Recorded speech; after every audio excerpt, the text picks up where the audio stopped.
what do I tell 663,000 people in 2 years or 3 years when President Trump breaks his promise by pushing them off of Medicaid because the funding's not there anymore, guys? When the White House, senators advising the president are not telling him that the effect of this bill is to break a promise. Republicans are about to make a mistake on health care and betraying a promise. It is inescapable that this bill in its current form will betray the very promise that Donald J. Trump made in the Oval Office or in the cabinet room when I was there with finance, where he said, we can go after waste, fraud, and abuse on any programs. Okay, so what is happening right now inside the Republican Party is absolutely chaotic and dysfunctional, and it represents a level of internal division and infighting that we have not seen in a very long time, and that threatens to completely derail President Trump's entire legislative agenda at the very moment when he should be riding high and pushing through the policies he promised to his supporters during the campaign, when he asked for their votes and their trust and their faith in his ability to deliver real change. The party that Trump has dominated with an iron fist for nearly a decade, the party that he remade completely in his own image, and that seemed to move in absolute lockstep with whatever he wanted whenever he wanted it, without any dissent or pushback from anyone who wanted to survive politically, is now tearing itself apart from the inside, with top leaders openly clashing over basic strategy questions and different factions fighting each other instead of fighting the Democrats, and high-profile resignations and defections that are exposing just how fragile the Republican coalition really is beneath the surface of unity that they have tried so desperately hard to project to the public and to their voters who expect them to govern effectively now that they control everything. But before we go any further, real quick, let's be honest. You can't really trust mainstream media anymore. That's why we built Pump Politics, to bring you real stories, real context, and no corporate spin. If you want to stay ahead of the headlines, join our free newsletter. We'll send the news straight to your inbox every day. Just click the link in the description to join. And if you just want to support what we're doing, join us. Be part of the community that actually cares about the truth. All right, let's get back to the video. I want to ask you about the budget bill, because the Senate parliamentarian, by taking some of these measures out from a reconciliation process, has, in effect, taken away some of the Republicans' pay-fors, right, for not just extending the 2017 tax cuts, but adding other ones like no taxes on tips, et cetera. Right. As you know, the CBO already estimated that the bill in its previous form, the House-passed form, would add $2.8 trillion to the deficit over the course of 10 years. Are you comfortable voting for a bill that would add more, given some of these pay-fors are taken away? Well, let me just say that this is actually one of the biggest tax cuts for the working class Americans and for our middle class. We know that TCJA, the Tax Cut Jobs Act, if that sunsets, is going to take our corporations and small businesses from a 21% to a 43.4% tax hike. That is a massive, massive break. That would actually hurt and cripple many of these businesses. We know that there are things that we could actually sharpen a little bit more. Could we make more cuts? Sure, I'm all for making more cuts. Trump finds himself scrambling to hold things together and to keep his agenda on track as these fractures widen and deepen with each passing day, and each new controversy and each new disagreement that spills out into public view, where everyone can see that the Republican Party is not the well-oiled machine that they have claimed to be, but rather a collection of competing factions and egos and ambitions and grievances that cannot even agree on how to pass the legislation that they all supposedly support, and that their voters are expecting them to deliver now that they control both the White House and both chambers of Congress for the first time in years. This should be a moment of triumph and celebration for Republicans who worked hard to win these majorities and who promised their supporters that if they were given power, they would use it to implement the conservative agenda that has been blocked for so long by Democratic opposition and obstruction. Instead of celebrating and governing and delivering wins for the American people who voted for them, Republicans are fighting with each other in public and airing their dirty laundry for everyone to see and making themselves look like they cannot get out of their own way even when they have all the power they need to do whatever they want. It is an absolutely stunning display of dysfunction and incompetence that is already causing serious concern among Republican strategists and operatives who are looking ahead to the 2026 midterm elections and wondering how they are going to explain to voters why they failed to deliver on their promises, despite having complete control of the federal government. The specific fight that is tearing the party apart right now centers on something called reconciliation, which is the legislative process that allows certain bills to pass the Senate with just a simple majority of 51 votes instead of the 60 votes normally required to overcome a filibuster and force a final vote on legislation. Reconciliation is incredibly important for Republicans because they have only a slim majority in the Senate with 53 seats and have absolutely no hope of getting Democratic votes for most of Trump's agenda, so they need to use this special process to pass the big-ticket items that Trump promised during the campaign, like border security funding and energy policy changes, and the massive tax cuts that are the centerpiece of Republican economic policy, and the thing that their wealthy donors care about most. But here is where the chaos comes in and where the internal divisions become impossible to hide anymore. Top Republicans cannot agree on how to use reconciliation and whether to bundle all of Trump's priorities into one big comprehensive bill that includes everything, or to split them up into two separate bills that would be passed at different times with different coalitions and different political dynamics. This might sound like a technical procedural question that only congressional nerds and legislative wonks care about, but it is actually a huge deal with enormous practical consequences that could determine whether Trump's agenda succeeds spectacularly or fails miserably, and whether Republicans can deliver on their promises and prove they can govern or end up looking like incompetent fools who cannot get anything done even when they control all the levers of power in Washington and have no one to blame but themselves. Incoming Senate Majority Leader John Thune is advocating strongly for splitting Trump's agenda into two separate reconciliation bills, one that would focus on border security and energy policy, and could be passed relatively quickly early in the year to give Republicans an early win they can brag about, and then a second bill later in the year that would tackle the tax cuts, which are more complicated and require more time to put together properly because of all the different interests that need to be balanced and the budget scoring that needs to be done. Thune argues that this two-bill approach is more realistic and more likely to succeed because trying to do everything at once is too complicated and too risky, and could result in the whole thing collapsing under its own weight, as different members have problems with different provisions and the negotiations become impossibly complex. But House Ways and Means Committee Chairman Jason Smith is warning loudly and publicly that splitting the agenda into two separate bills is a recipe for absolute disaster, and that Republicans need to pass one big comprehensive package that includes everything, border security and energy and tax cuts all bundled together, or they risk losing momentum and never getting the second bill done at all once the pressure is off, and members have already gotten their early win and no longer feel the urgency to take another tough vote. All right, let us dig into the details of what is happening inside the Republican Party right now, and why these internal splits and strategy disagreements represent such a serious threat to Trump's ability to govern effectively and deliver on the promises he made to voters who are expecting big things from unified Republican control of Washington for the first time in years.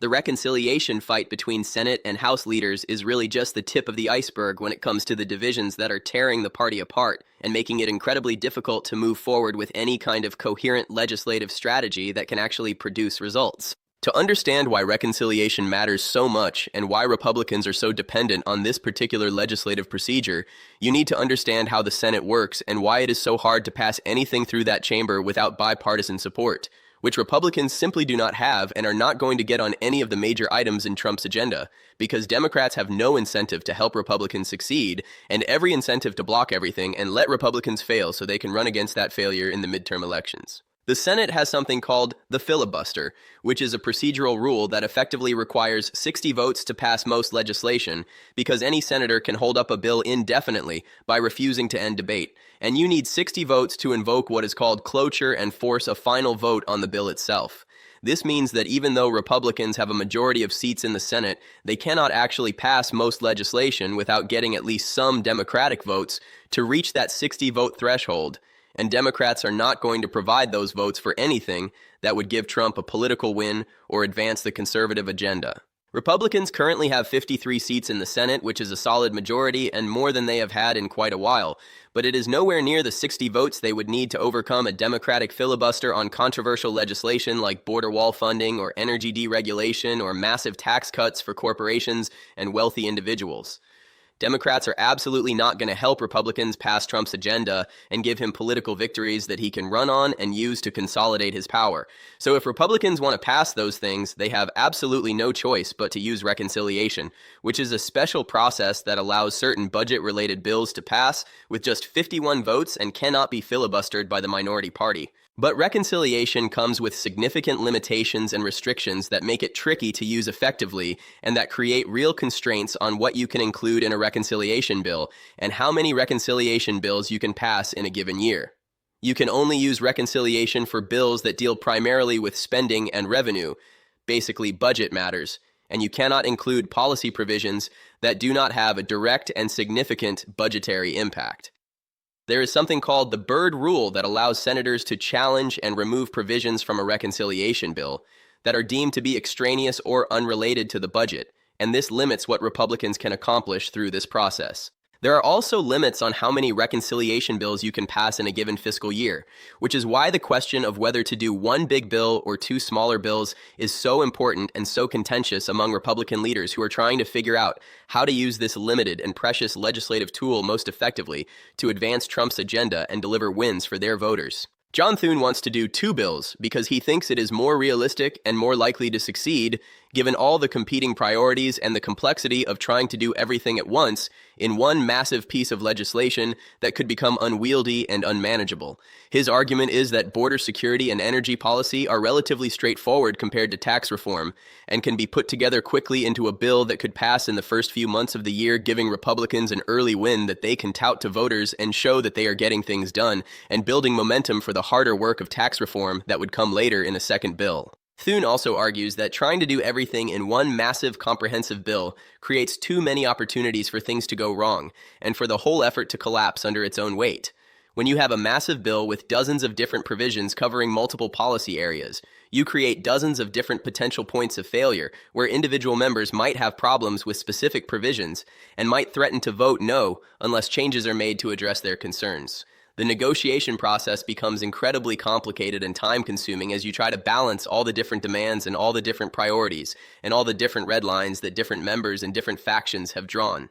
And the risk of the whole thing falling apart at the last minute increases dramatically because there are so many moving pieces and so many potential deal breakers. But Jason Smith and the House Republicans who agree with him see the situation very differently and believe that Thune's two-bill approach is actually far riskier than doing everything at once. They argue that splitting the agenda into two separate bills is dangerous because it assumes that you will be able to maintain party unity and discipline through two separate difficult votes instead of just one. And that assumption may not hold up in the real world of congressional politics where members are constantly looking for ways to avoid tough votes that could hurt them back home. They point out that the first bill will be hard enough to pass given the narrow margins in the House and the competing demands of different factions within the party who all want their priorities addressed and who all have the leverage to blow up the whole thing if they do not get what they want. But at least with the first bill, you have the leverage of saying that everything is riding on this vote and everyone needs to come together and put aside their differences or the whole agenda fails and we all look like fools who cannot govern. Once you pass the first bill and get that early win that Thune is talking about, the pressure is off and the leverage disappears almost entirely. Members who had serious concerns about the tax cuts but went along with the first bill because they did not want to be blamed for killing the whole agenda will feel much freer to vote no on the second bill or to demand changes that could make it unpassable. The tax cuts are by far the most controversial part of the Republican agenda because they disproportionately benefit wealthy individuals and corporations and will add trillions of dollars to the national debt over the coming years. Vulnerable members in swing districts who barely won their races and are already worried about their re-election prospects may not want to take that vote if they do not absolutely have to, especially if they can point to the border security bill they already passed and say they did their part. Smith argues passionately that the only way to get the tax cuts done is to bundle them together with the border security and energy provisions that are more popular and that give moderate members political cover to vote yes, on a package that includes things they can brag about to their constituents. If you separate the tax cuts into their own standalone bill, you lose that political cover, and you make it much harder for vulnerable members to justify their vote to constituents who may not be excited about giving more tax breaks to billionaires and corporations when they are struggling to afford groceries and housing and healthcare and all the other necessities of life. This fight over legislative strategy is happening against the backdrop of recent electoral setbacks that have shaken Republican confidence to its core and exposed the fragility of their political position heading into the 2026 midterm elections, which are now less than 2 years away, and will determine whether Republicans can keep the majorities they worked so hard to win. The party has suffered some genuinely surprising losses in off-year special elections that were supposed to be safe Republican seats in districts that Trump carried easily in the presidential election. These losses have sparked intense finger-pointing and recriminations within the party, with different factions blaming each other for the defeats and arguing about what lessons should be drawn and how strategy should be adjusted going forward to prevent similar losses in 2026, when the stakes will be much higher and the consequences of failure much more severe. Trump himself has been doing what he always does when things go wrong, blaming external factors for the losses and refusing to take any personal responsibility for results that might reflect poorly on him. He has claimed that the elections were rigged, or that Democrats cheated, or that the media was unfair, or whatever other excuse allows him to avoid acknowledging that maybe his approach is not working as well as he thinks it is. But many Republicans are privately acknowledging that the problem is much deeper than anything Trump is willing to admit, and that the party has a real messaging problem and a real enthusiasm problem that cannot be solved just by blaming others and denying reality and pretending everything is fine when it clearly is not. All right, let us break this down into the key points you absolutely need to understand about the chaos engulfing the Republican Party and what it means for Trump's agenda and for the broader political landscape heading into a critical period that will shape the future of American politics for years to come. Point number one, top Republicans are openly clashing over how to advance Trump's 2025 agenda, with incoming Senate Leader John Thune advocating strongly for splitting priorities into two separate reconciliation bills, while House Ways and Means Chair Jason Smith warns this approach risks total failure and argues passionately for one comprehensive package that bundles everything together. This fundamental disagreement over basic legislative strategy is paralyzing the party's ability to move forward effectively at the very moment when they should be capitalizing on their unified control of government. Point number two. The GOP's razor-thin House majority of just 220 to 215 faces, further erosion from expected resignations as members like Matt Gaetz and Elise Stefanik leave their congressional seats to take positions in the Trump administration. This makes unity absolutely essential for passing any controversial legislation, but that unity is increasingly elusive as different factions fight for their priorities and vulnerable members worry about tough votes that could cost them their seats. Point number three, Marjorie Taylor Greene's resignation following her very public break with Trump has jolted MAGA supporters and highlighted deep party infighting over America, first priorities including significant foreign policy disagreements over Israel and Ukraine, and the broader question of American involvement in the world. When even the most devoted and aggressive Trump defenders are breaking with him and leaving Congress, it signals serious fractures in the coalition that cannot be papered over. Point number four, recent off-year election losses in 2025 have sparked intense GOP divisions, with Trump blaming external factors and refusing to take responsibility, while allies push for new messaging focused on economic issues and cost of living concerns that actually resonate with ordinary voters who are struggling with inflation and housing costs. Point number five, these internal splits connect directly to Trump's ongoing legal battles, which continue to distract from governing and create additional sources of tension within the party as members debate how aggressively to defend Trump versus protecting their own political futures. So where does this go from here, and what can we expect in the coming weeks and months? The Republican Party is facing a true moment of truth about whether it can actually govern effectively when it controls all the levers of power, or whether internal divisions and dysfunction will prevent it from delivering on its promises to voters who gave them this power expecting results. The reconciliation fight needs to be resolved quickly, or the window for passing major legislation will start to close as members become focused on their own re-election campaigns. Trump needs to step up and force his party to unite, but his own distractions and his tendency to inflame divisions may make that impossible. Keep watching closely because the chaos is only getting worse, and the consequences could be enormous.